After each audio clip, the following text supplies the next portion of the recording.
사도신경으로 신앙 고백하시겠습니다.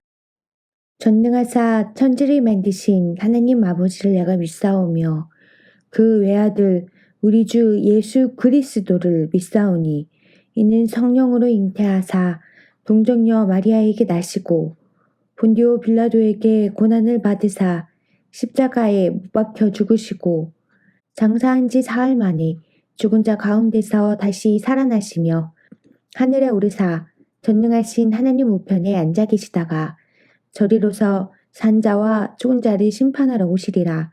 성령을 믿사오며 거룩한 공회와 성도가 서로 교통하는 것과 죄를 사하여 주시는 것과 몸이 다시 사는 것과 영원히 사는 것을 믿사옵나이다. 4월 20일 화요일. 오늘 우리에게 주시는 말씀은 요한복음 9장 6절에서 12절까지 말씀입니다. 이 말씀을 하시고 땅에 침을 뱉어 진흙을 이겨 그의 눈에 바르시고 이르시되 실로암 못에 가서 씻으라 하시니, 실로암은 번역하면 보냄을 받았다는 뜻이라. 이에 가서 씻고 밝은 눈으로 왔더라. 이웃 사람들과 전에 그가 거린인 것을 보았던 사람들이 이르되 이는 앉아서 구걸하던 자가 아니냐.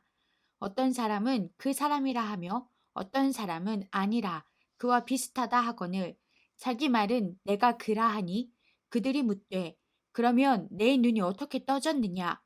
대답하되 예수라 하는 그 사람이 진흙을 이겨 내 눈에 바르고 나더러 실로암에 가서 씻으라 하기에 가서 씻었더니 보게 되었노라. 그들이 이르되 그가 어디 있느냐. 이르되 알지 못하노라 하니라. 마지막 한 수라는 제목의 그림이 있습니다. 악마와 인간이 마주 앉아 서양 장기를 두는 모습을 묘사한 그림입니다. 승리를 확신한 악마가 인간을 향해 회심의 미소를 짓고 있는데, 자세히 보면 게임을 역전시킬 수 있는 마지막 한 수가 인간에게 남아 있습니다.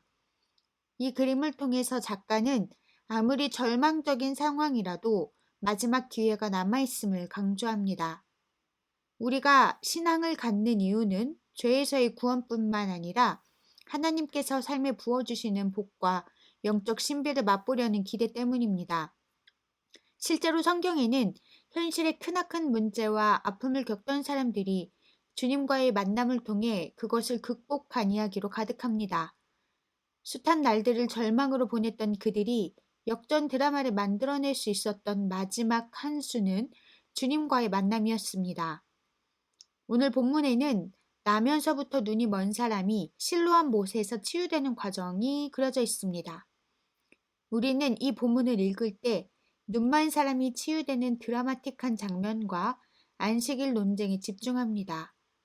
그러나 요한복음 9장에서 눈먼 사람의 치유나 안식일 논쟁은 부수적인 것입니다. 요한복음을 기록한 사도 요한은 이 사건을 통해 예수님이 누구신가에 집중하고 있습니다.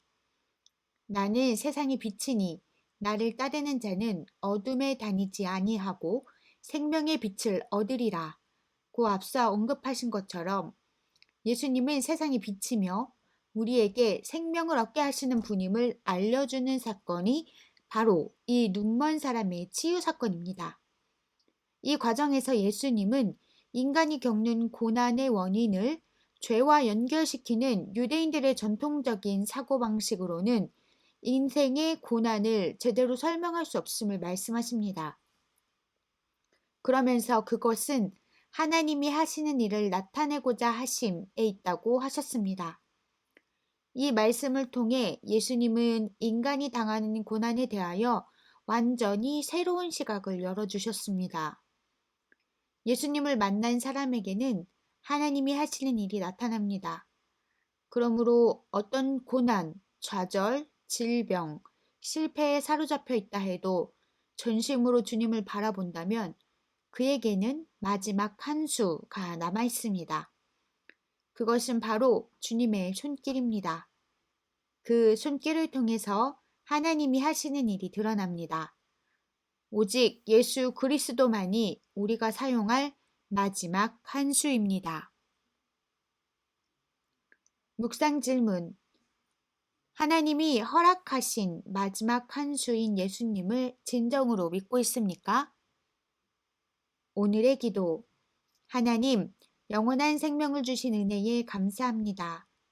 영적으로 눈멀어 있는 우리가 이제 눈을 떠 살아계신 주님을 바라보게 하옵소서. 어떤 상황에서도 마지막 한 수가 남아있음을 잊지 말고 구원에 이르는 믿음을 소유한 자답게 살게 하옵소서. 예수님의 이름으로 기도합니다. 아멘.